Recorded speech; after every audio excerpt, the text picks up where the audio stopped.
नमस्कार, आप देख रहे हैं DRS 24 और मैं हूं आपके साथ श्वेता। तो चलिए रुक करते हैं आज की प्रमुख और बड़ी।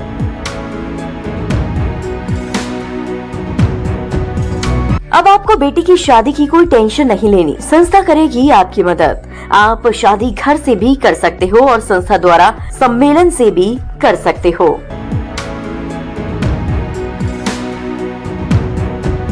आगरा में ट्रेजरी विभाग में गलत तरीके से पेंशनर्स ने परिजनों द्वारा पेंशनर की मृत्यु के बाद भी पेंशन लेने वालों के खिलाफ अभियान शुरू किया। मुख्य कोषागार अधिकारी रीता संचान ने बताया कि सितंबर 2022 में इस पर मेरे द्वारा जांच कराई गई, जिसमें बड़ी संख्या में कुछ गड़बड़ नजर आ रही है, जिसके बाद अभियान चलाया गया और पेंशनर्स से संपर्क किया गया और उनके जिंदा होने की जाँच शुरू हुई।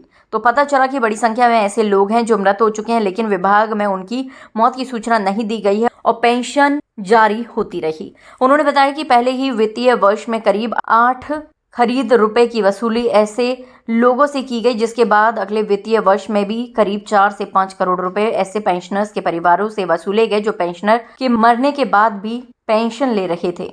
3 वित्तीय वर्ष का आंकड़ा बताते हुए कोषागार विभाग अध्यक्ष ने बताया कि अब तक करीब 20 करोड़ की वसूली की जा चुकी है। ऐसे लोगों के खाते फ्रीज कराकर न सिर्फ राजस्व की वसूली की गई, बल्कि जो ब्याज बना उसे भी वसूल किया गया। उन्होंने ये भी बताया कि बहुत बड़ी संख्या में ऐसे लोग भी थे जिन्होंने पैसा खर्च कर दिया। ऐसे लोगों के अनुरोध पर किश्तों में पैसा देने की अनुमति दी गई ताकि पैसा वापस आ सके। मेरी आगरा में तैनाती के समय से ही जब मैंने यहाँ जानकारी ली तो ये पता चला कि करीब 12 करोड़ रुपए वसूला जाना है पेंशनरों से जिनकी मृत्यु हो गई थी, उनके परिजनों को बकाया था। और ये पैसा लाइफ सर्टिफिकेट क्योंकि साल भर में एक बार ही दिया जाता है, तो मृत्यु की सूचना समय पे प्राप्त ना होने की वजह से पेंशन जाती रही और उसका अतिरिक्त पैसा खातों में जमा हो गया। ये समय पे ना आने पे इतनी अधिक धनराशि इकट्ठी होगी, तो इसके लिए एक विशेष अभियान चलाया मैंने कि क्योंकि धनराशि बहुत बड़ी थी, 12 करोड़ राजकोष का पैसा था, वापस लाना बहुत आवश्यक था। तो इसके लिए एक टीम बनाई मैंने। हर विभाग वाइज की शिक्षकों का जो पेंशन है उनका अलग टीम बनाई, बिजली विभाग के पेंशनर थे उनके लिए अलग टीम बनाई। तो ऐसे ऐसे करके विभाग वाइज टीम बना दी मैंने। फिर उसमें से जो लिस्ट निकाली गई, जिन लोगों की सूचना प्राप्त हो गई थी, उसके लिए संबंधित बैंकों को पत्र प्रेषित किए गए एक अभियान के तहत। तब एक दिन में करीब टारगेट रखा था 50 पत्रों का। हमने एक दिन में हमें 50 पत्र प्रेषित करने ही करने हैं और करीब 20 लोगों को फोन करना है। जिन लोगों ने अपने खातों से पैसा निकाल करके खर्च कर लिया था उनको फोन करके करना था, क्योंकि बैंक से वो सूचना तब तक प्राप्त हो जाती थी कि खाते में पर्याप्त पैसा नहीं है कि इतना पैसा वापस कर सकें और लोगों ने निकाल लिया है पैसा। तो उनकी लिस्ट अलग बना ली गई। जिन लोगों ने पैसे निकाल के खर्च कर लिए थे तो उनको फोन कराने से हमारा काफी पैसा आया। पहले वित्तीय वर्ष में हम लोगों ने करीब 12 करोड़ में से 8 करोड़ वसूल कर लिया था।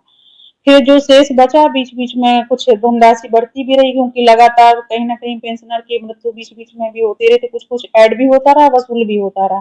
ऐसे करके 22-23 का 8 करोड़ हो गया और 23-24 में ऐसे 4-5 करोड़ रुपए उसमें वसूला गया। फिर ये 24-25 में भी हमारा करीब 4 करोड़ के आसपास वसूला गया। ऐसे कर करके इस वित्तीय वर्ष तक लगभग 20 करोड़ के आसपास टोटल वसूली की जा चुकी है, जिसमें बीच में और लोग जो लोगों की मृत्यु है उनका भी पैसा शामिल है। और 30 सितंबर तक हम लोगों को 11 लाख की केवल वसूली शेष है, 30 सितंबर 2025 तक। और आगे चूंकि एक महीना भी निकल चुका है, आज 29 तारीख है, तो इस महीने में भी करीब हमारी 5-6 लाख रुपए वसूली आ चुकी है। तो ये जो 11 लाख का फिगर जो बचा था ये कम होकर के 5 लाख 4 लाख के आसपास आ जाएगा। तो 31 तारीख को जैसे हमारी रिपोर्ट आएगी उसमें प्रॉपर धनराशि का आकलन हो जाएगा कि कितना बचा है। क्योंकि ड्राफ्ट आए हुए हैं तो उनसे हम लोगों ने मतलब बना लिया है कि लगभग कितना पैसा आ चुका है। तो अप्रोप्रिएट यही 6 लाख के करीब आ चुका है इस महीने में। जिन लोगों ने पैसा खर्च कर दिया था उन लोगों से पैसे वसूली की गई या इसके लिए कोई अलग से अभियान चलाया गया? हाँ, उसके लिए फोन करके अभियान चलाया गया। दूसरा, बैंकों को आरसी जारी की गई। जब हमारा पैसा एक लिमिट तक तो लोगों ने वापस किया, जब थोड़ा सा इस चीज में धीमी गति हो गई तो इसको हम लोगों ने तेज करने के लिए फिर जिलाधिकारी महोदय से अनुमोदन लेकर के सभी बैंकों को आरसी जारी की। बैंकों ने अपने स्तर से पेंशनरों से जब वसूली की सूचना मांगी या वसूली करने की कोशिश करी तो उसमें फिर से तेजी आई और करीब सितंबर महीने में ही हमारे यहाँ एक महीने में 83 लाख रुपए वसूल हुआ। तो ये बहुत अच्छी प्रगति थी वसूली की आरसी जारी करने के बाद। आरसी हम लोगों ने शुरुआत किया था अप्रैल से जारी करना। अप्रैल में लास्ट में ही कुछ जारी हुई थी, लेकिन मई, जून, जुलाई, अगस्त में आरसी जारी हुई थी तो उनका इम्पैक्ट बहुत अच्छा देखने को मिला।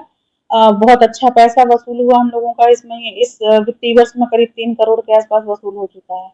अब बहुत कम मात्रा में बचा है पैसा, वो बचा है जो जो इसी वित्तीय वर्ष में जिनकी डेथ हो गई है, सूचना जैसे जैसे आती जा रही है वैसे वैसे उसको वसूल करते जा रहे हैं। तो बहुत कम अमाउंट बचा है, पहले से स्थिति बहुत बेहतर है। वो सारा का सारा पैसा राजकोष में जमा कराया जा चुका है मेरे माध्यम से।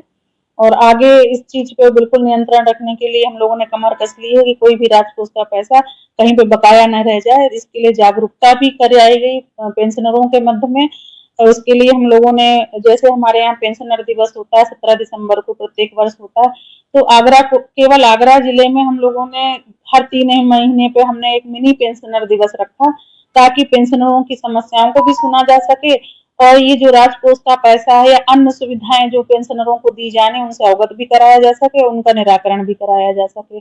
तो ये पेंशनरों के लिए भी फायदेमंद साबित हुआ और कोषागार के लिए भी फायदेमंद साबित हुआ कि राजकोष का पैसा हमारे पास आ गया। हम लोगों के संबंध भी बेहतर हुए पेंशनर से, उनकी समस्याओं का भी निराकरण हुआ, उनकी सुविधाएं भी बढ़ाई। तो इस प्रकार से दोनों तरफ से फायदा हुआ, पेंशनर भी खुश हैं और हमारा पैसा हमारे पास आ गया। उनका सहयोग बहुत अच्छा रहा पेंशनर का। कितने पेंशनर्स हैं और लगभग कितनों पर ये बताया था? हमारे आगरा कोषागार में करीब 31,000 पेंशनर हैं, जिनमें से 29,300 लगभग पेंशन जा रही है। बाकी लोगों का लाइफ सर्टिफिकेट या तो नहीं आया या तो 2-3 साल से पेंशन रुकी हुई है, तो उन लोगों का पेंशन नहीं जा रही है। और जो बकाया था शुरुआत में करीब 21-2200 पेंशनरों का बकाया था 2022 में। आज की डेट में मतलब ये 150 से 200 के बीच में लोग बचा हुआ, बहुत मामूली धनराशि बची है। जैसे कभी कभी एक पेंशनर का 600 रुपए भी है, 350 रुपए भी है, तो बहुत कम कम धनराशि बची है। पिछले में ये था कि बहुत लार्ज अमाउंट बची थी, एक पेंशनर को पता चला 10 लाख भी बकाया रह गया, जिसकी हायर एजुकेशन की पेंशन बहुत होती है एक लोगों की, तो उन्हें ज्यादा धनराशि बकाया थी।